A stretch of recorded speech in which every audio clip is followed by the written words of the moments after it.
Hey, why did people live underground in Cappadocia? Well, let's find out. This is Kaymakli, the widest underground city in the world, which connects with Derinkuyu, the deepest underground city known to date. But who created it? What were they hiding from? And perhaps the extraterrestrials or a more advanced civilization that we do not know explain to them this type of engineering so interesting? But I don't think we need to go deep.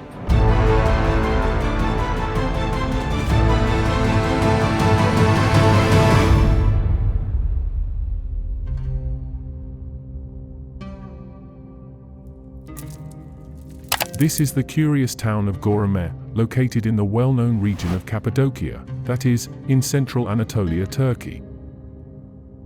The unique landscape of this place is the result of volcanic activity and erosion that gave rise to a soft rock. Here people began to live in high caves called fairy chimneys, stones and caves that we can still see with the naked eye.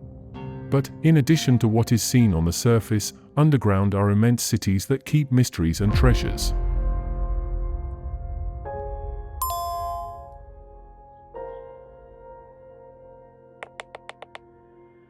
For a long time I have wanted to visit the underground cities and know how they lived there in the 8th century before Christ. Well, it's time to go down.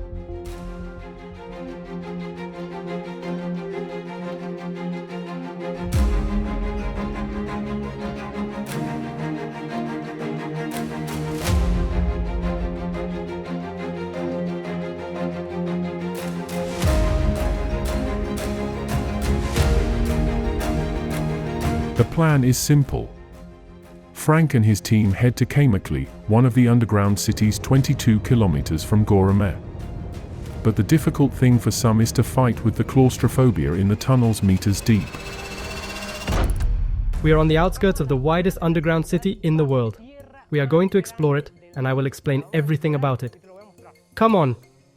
Here we are going down to Kaymakli, one of the 36 underground cities, such as Derinkuyu, Marzi and Ozkanak.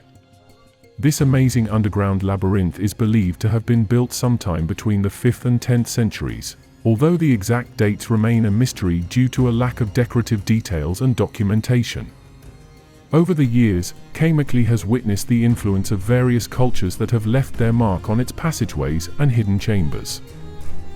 Wow, I didn't expect it to be so steep and so narrow, and neither imagined seeing so many tourists. Look how narrow this area is. I recommend you bring comfortable shoes that don't slip, okay? Kaymakli has an extension of 2.5 square kilometers and 9 levels of depth discovered so far, and of which only 4 levels are open to the public.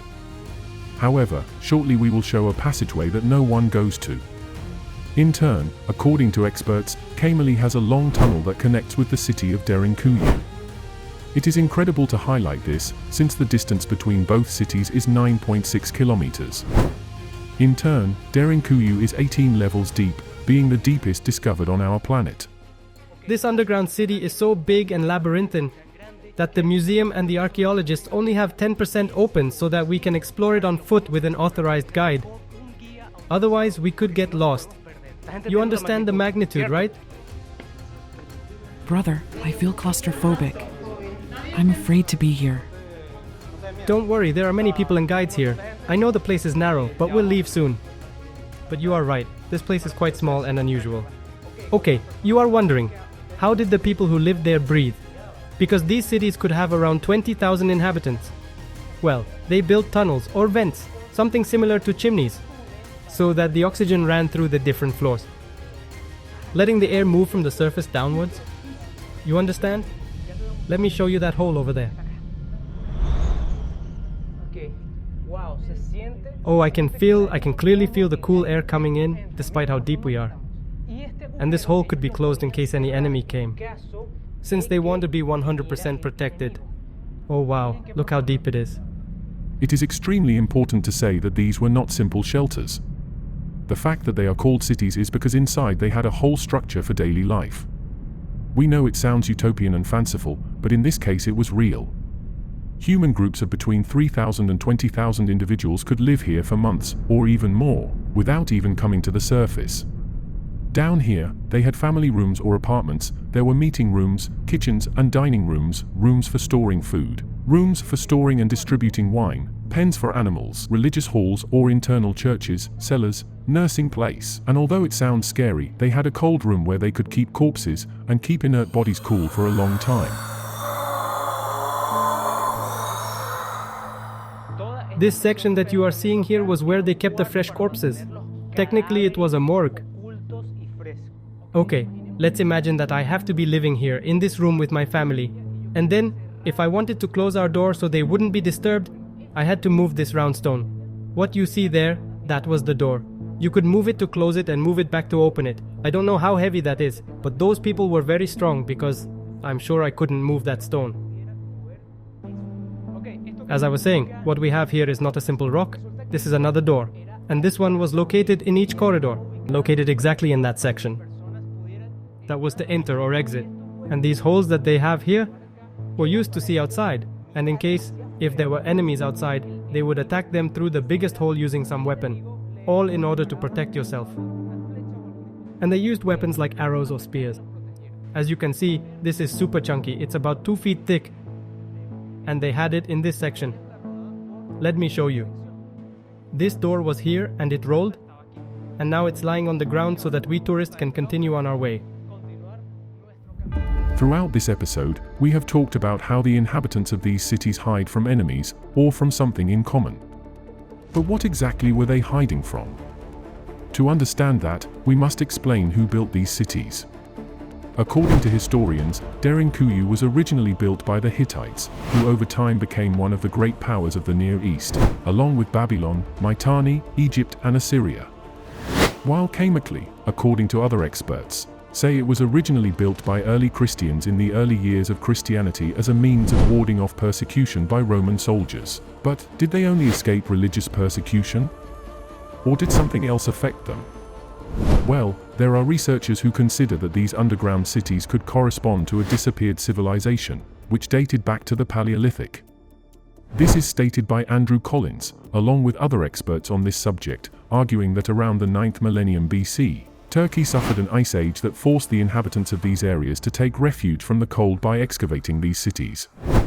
This is very logical, since these cities in theory could house 50,000 inhabitants, becoming a giant bunker to preserve life during some cataclysm. But, in that case, how could this civilization have the knowledge to create such intrepid and ingenious excavations? Did they learn it by chance? Trial and error? Or did other civilizations give them the instructions to save themselves in case of future disasters? And something else, could it serve as a refuge for an apocalypse in our current era? Here where we are, this room used to be a Christian church. Then, the inhabitants of here surrounded this table, sat down, and said their prayers. Wow, the vibe here is incredible, but we must continue our investigation. Let's go. Now we are deviating from the usual routes, with the intention of showing you more about this place.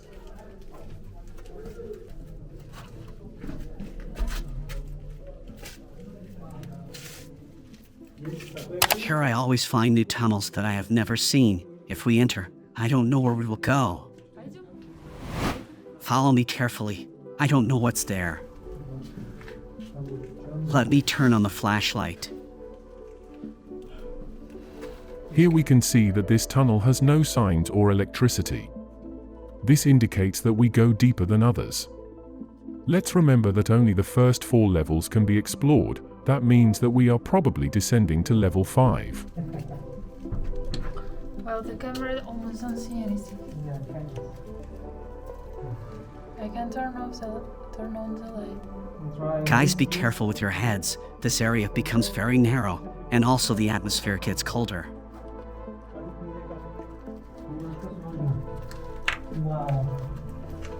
An important fact, while on the surface it is 35 degrees Celsius, since we are in the middle of summer, down here it can feel approximately 25 degrees Celsius. However, should an ice age have occurred, while above the temperature it can be minus 20 degrees Celsius, underground the temperature could be more stable, helping to keep the inhabitants of this city alive.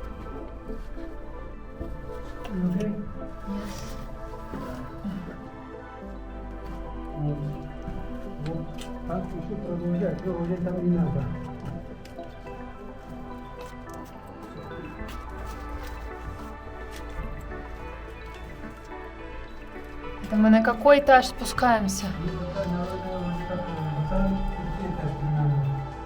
In theory, continuing down is not dangerous, but if you do not have the proper equipment, and if by bad luck one of the stone doors slides blocking your way, you will most likely not be able to return.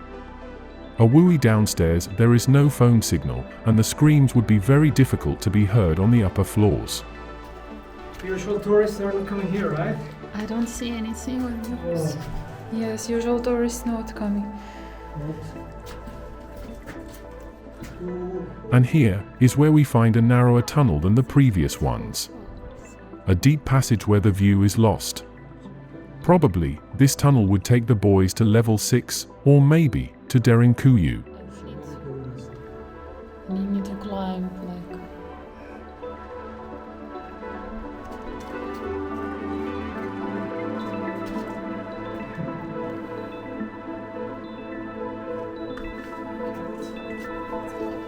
We must go back. And this is more cold. Здесь еще холоднее.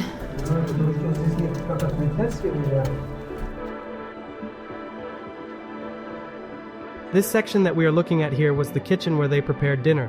And why do I say dinner? Well, they didn't want the enemy to see the smoke.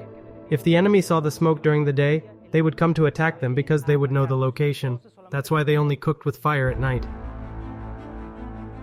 The journey to the hidden underground cities of Cappadocia is more than an exploration of history, is a spiritual odyssey that bridges the ages and offers a vision of the future. These enigmatic spaces reveal deep insights, prompting us to reflect on the essence of human ingenuity and the uncharted territories that lie ahead. The intricate architecture of these sanctuaries serves as a testimonial to the sacred craft of our ancestors. Chambers and hallways silently tell of diverse cultures seeking refuge, recording for us the human experience shared between civilizations. Can the resistance shown by these underground cities signify a form of transcendence? Or maybe it is a message that we should prepare for some future event.